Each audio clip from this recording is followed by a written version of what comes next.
over the weekend, Tennessee on senior day beat UTEP 56-0.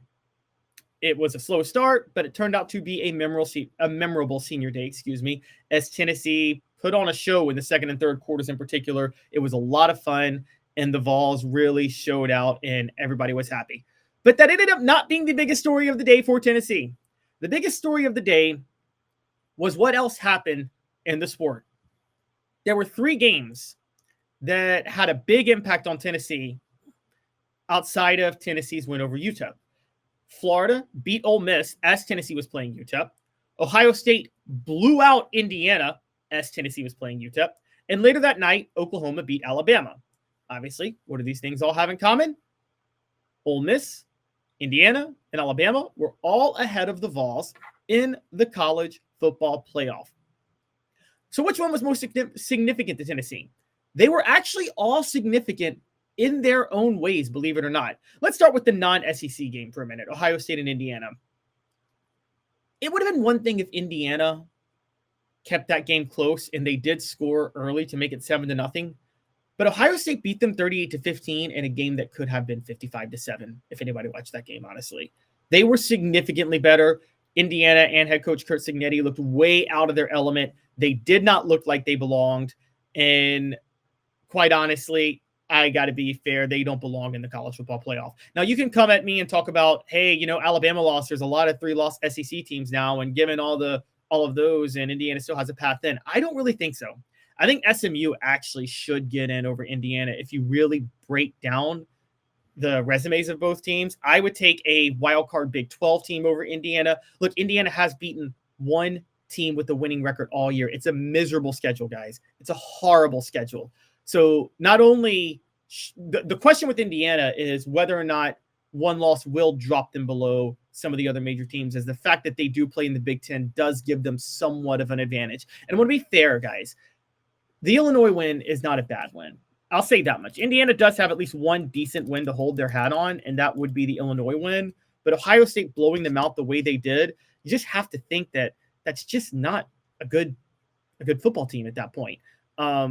Ohio State and interestingly enough, Indiana and Penn State, both their best win is Illinois. That is a top 25 team. Now, if you take away the loss to Minnesota, Illinois actually looks pretty good. So I will be fair to Indiana on that. So with that, they still have a case to get to the college football playoff, but I think SMU has as strong as a case as a wild card. Of course, SMU could go and get an automatic bid by winning the ACC title, although I'm not sure that's going to happen. The 2 ones that affected Tennessee the most were the 2 SEC ones. Florida beating Ole Miss was a double whammy for Tennessee. It was a huge benefit. Let me just break down why. Ole Miss was obviously ahead of the Vols in the college football playoff race. Ole Miss had 2 losses. They were actually ahead of Georgia too.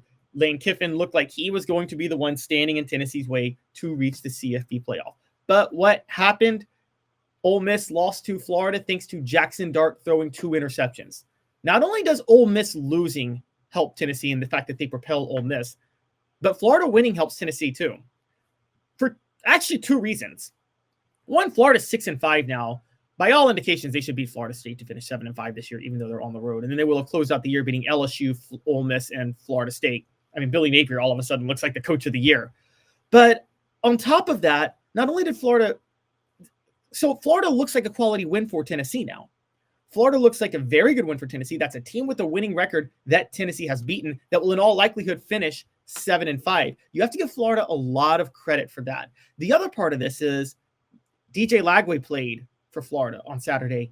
Everybody thinks in college football, or everybody that knows college football, makes a very strong case that Florida is a top 25 caliber team when DJ Lagway is in there. They've looked like that. They're not when Graham Mertz is in there. Now against Tennessee, DJ Lagway got hurt. Graham Mertz came in. Graham Mertz did throw a touchdown pass late in the game to send the game into overtime. So you can't really say that Tennessee may have won just because DJ Lagway got hurt. But even if you do say that, guys, the committee's not going to know that. If they look far enough just to see that Florida's a top 25 caliber team when DJ Lagway's in there, they're going to see that DJ Lagway played against Tennessee. The committee doesn't watch the games. I've told you guys that. So because of that fact, Tennessee gets the double whammy of beating a winning team in Florida and the fact that they beat Florida when Florida had DJ Lagway out there, and the committee's not going to know that Lagway did not finish the game.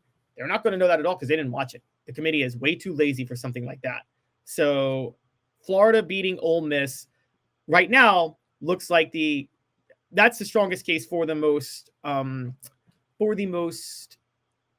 important win over that Tennessee was able to enjoy that did not involve the Vols over the weekend. The show brought to you by Banks & Jones. Before we get to the final one, just a reminder, the show is brought to you by Banks & Jones, Tennessee's trial attorney, banksandjones.com. Well, it's because they're Tennessee's trial attorney. You can play to win with Banks & Jones because they'll go to trial. You've heard of other lawyers. They say they'll go to trial and fight for you. They won't. They just want to settle. That's the easiest way out. Well, that's not Banks & Jones, led by T. Scott Jones. They won't settle. They'll go to trial for you. Tennessee's trial attorney. They play to win. Truly, Tennessee's trial attorney when it comes to criminal defense or personal injury. Why settle? It's Banks & Jones. T. Scott Jones. banksandjones.com. All right, our poll question up right now. What was the best part of the weekend outside of Tennessee's win? Ohio State blowing out Indiana, Florida beating Ole Miss, or Oklahoma beating Alabama? I'm going to get to the results of that in a minute, but the final one of this is Oklahoma beating Alabama. That happened Saturday night. Oklahoma didn't just beat Alabama. They blew out Alabama. Made Kalen DeBoer look really, really, really bad, although I said from the start Jalen Milroe was not a fit for this offense, and that the first year would be a 3-loss team. And it looks like Oklahoma used the same concepts that Tennessee used to force Jalen Milroe to drop back from the pocket and not really use his legs. And it worked. It worked to perfection. Only Brian Kelly didn't know to do that when he was at LSU. Ever since Tennessee has done it, the book has been out. Now, so what happened with Oklahoma over Alabama? That one's kind of bittersweet, guys, for Tennessee. And I'm going to explain why. First of all, it does help Tennessee because Tennessee is now ahead of Alabama, clear-cut in the college football playoff race. That's another team that does not deserve to be ahead of Tennessee. However, Tennessee's quality wins also took a hit with Alabama losing. And here's why that's really bad. Because Georgia lost, no, I'm sorry, not Georgia, because Ole Miss lost, you can make a strong case for Tennessee to get the head-to-head advantage to move ahead of Alabama. And because that didn't happen, so it wouldn't have mattered if Alabama won or lost. Tennessee just lost a quality win. Now their best win is against a 3-loss team in Alabama. On the other hand, Tennessee did play Oklahoma earlier in the year. And while they won 25-15, that was a game that really could have been 40-0. And Oklahoma, now under Brent Venables, is going to a bowl game. So just like Florida, that's another bowl-eligible team that Tennessee beat. So Tennessee went into the weekend having just beaten one bowl-eligible team and having just played 2 bowl-eligible teams. They leave the weekend having beaten 3 bowl-eligible teams and played 4 bowl-eligible teams. That's a really good benefit for them. And also, Oklahoma and Florida can both very well finish 7-5.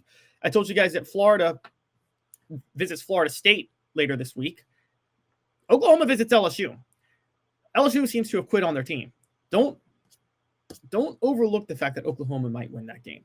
I just want to point that out. Oklahoma could very well beat LSU. They are now reinvigorated under Brent Venables, and LSU has quit. Even though it's at LSU, don't sleep on that.